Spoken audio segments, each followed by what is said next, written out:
여러분 안녕하세요. 이야기하는 남자 알겠습니다. 세인트루이스 카디널스의 김광현 선수가 시즌 첫 승을 일궈냈습니다.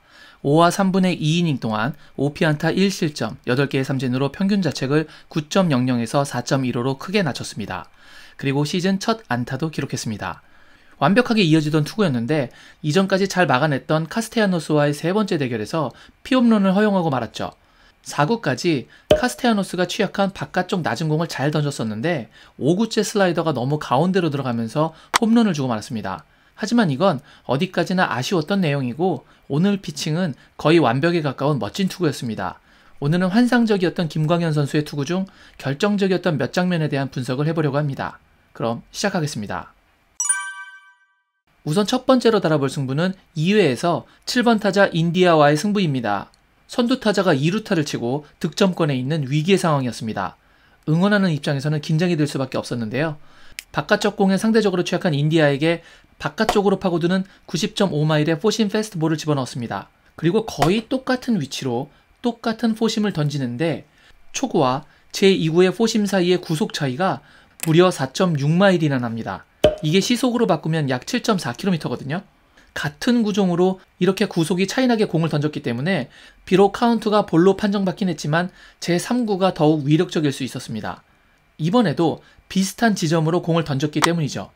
빠른 포심 후 느린 포심을 같은 궤적으로 봤기 때문에 비슷하게 들어오는 3구도 타자가 체감하기에는 포심으로 느껴졌을 것입니다. 그런데 3구는 2구보다 거의 3마일이 더 느린 체인지업이었고 이래서 타이밍을 완전히 빼앗긴 인디아는 정타를 만들지 못하고 아웃을 당하고 말죠.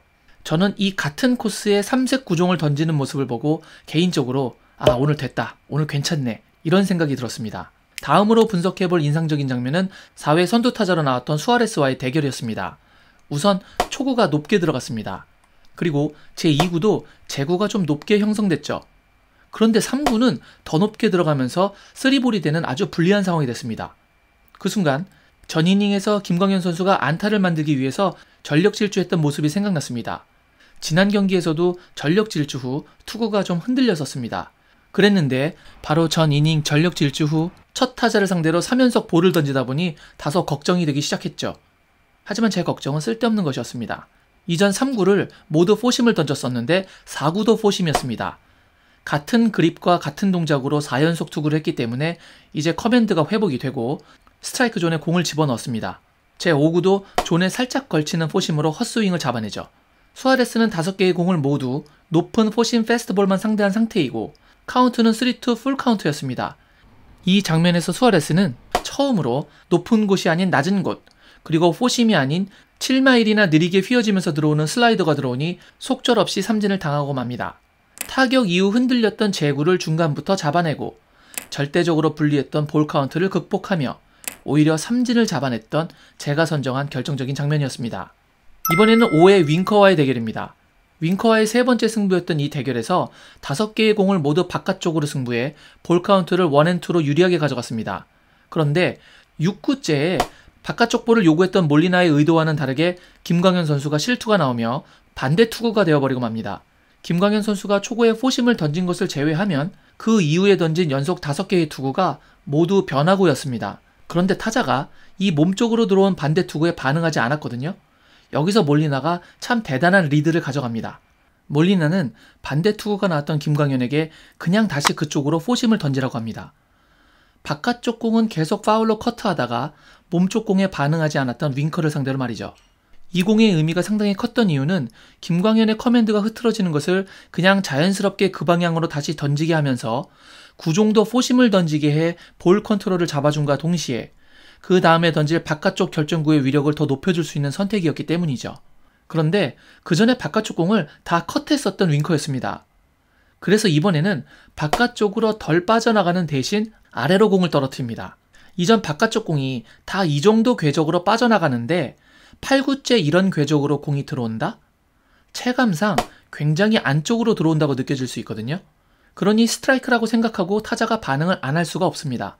그런데 그 전 타격에서 몸쪽으로 깊게 들어오는 공을 당겨치는 스윙을 했던 윙커가 가운데로 들어오는 걸로 느껴지던 공이 갑자기 바깥쪽 아래로 빠지는 슬라이더가 되다 보니 타격 밸런스가 무너지며 당연히 공을 배트에 맞추지 못하고 헛스윙 삼진이 되어버리죠. 정말 인상적인 승부였습니다. 자, 이제 오늘의 마지막 분석입니다. 바로 신시내티를 이야기하면 이 타자를 논하지 않을 수가 없죠. 조이 보토입니다. 오늘 김광현 선수는 보토를 완전히 제압했는데요. 김광현과 보토와의 3번의 승부, 마지막으로 이 둘의 대결 히스토리를 분석해 보겠습니다. 보토와의 1의 첫 대결의 컨셉은 철저하게 바깥쪽으로 승부하라 였습니다. 보시는 것처럼 총 6개의 공을 던지며 삼진을 잡아냈는데요. 특이한 것이 보이시나요? 그렇습니다. 공 6개 중 스트라이크 존에 들어간 공은 실질적으로 단 1개밖에 없습니다. 5개의 투구가 모두 존 바깥쪽의 투구였죠. 특히 6구째 삼진을 잡아낸 공은 아까 분석했던 낮은 바깥쪽 슬라이더였습니다. 좌타자들이 이 공에 아주 고생을 하고 있죠. 4회 두 번째 상대에서는 좀 더 다양한 로케이션으로 공을 던집니다. 그런데 변하지 않는 것이 있었습니다. 1회에 김광현 선수가 6개의 투구를 하며 보토에게 총 4개의 슬라이더를 던졌고 그중 2개의 스트라이크를 따낸 것이 슬라이더였는데 모두 배트에 공이 컨택조차 안 됐었다는 것입니다. 그리고 두 번째 상대에서도 3구의 슬라이더가 거의 가운데로 쏠렸었는데요. 보토가 헛스윙을 하고 맙니다. 그러자 몰리나는 결정으로 다시 슬라이더를 요구하고 살짝 낮은 슬라이더가 가운데 방향으로 들어왔음에도 불구하고 보토는 또다시 헛스윙 삼진을 연속으로 당하고 말죠. 정말 보토에게 김광현의 슬라이더는 언터처블 마구로 보이나 봅니다. 이러니까 6회의 보토와의 마지막 승부에서도 초구를 또 슬라이더를 던집니다. 이렇게 살짝 가운데로 들어간 느낌이 있었는데 또 헛스윙을 합니다. 이렇게 가운데로 들어갔어도 손을 못 대는 이유가 또 있습니다. 이게 같은 슬라이더지만 다른 슬라이더이기 때문입니다. 무슨 헛소리냐고요? 이전 타석에서 삼진을 잡을 때의 슬라이더의 구속이 시속 83.3마일이었습니다. 그런데 이번 슬라이더는 시속 76.5마일의 느린 슬라이더입니다. 무려 구속이 6.8마일, 시속으로 약 11km 차이가 납니다. 이게 말이 같은 구종이지 어떻게 같은 구종입니까? 같은 슬라이더 내에서 시속 10km 이상의 구속 차이를 낸다? 이건 뭐 치지 말라는 거죠. 이래서 몰리나가 아주 재미 들렸습니다. 그러니까 또 슬라이더를 요구합니다. 그래도 보토는 보토죠. 아무리 김광현의 슬라이더라도 완전 같은 코스로 들어오는 공인데 최소한 배트에는 맞춰야죠. 그래서 파울은 됩니다. 이러니까 몰리나가 그래? 적응 좀 하나 보네? 라는 생각이 들었는지 이번에는 낮은 포심을 요구합니다.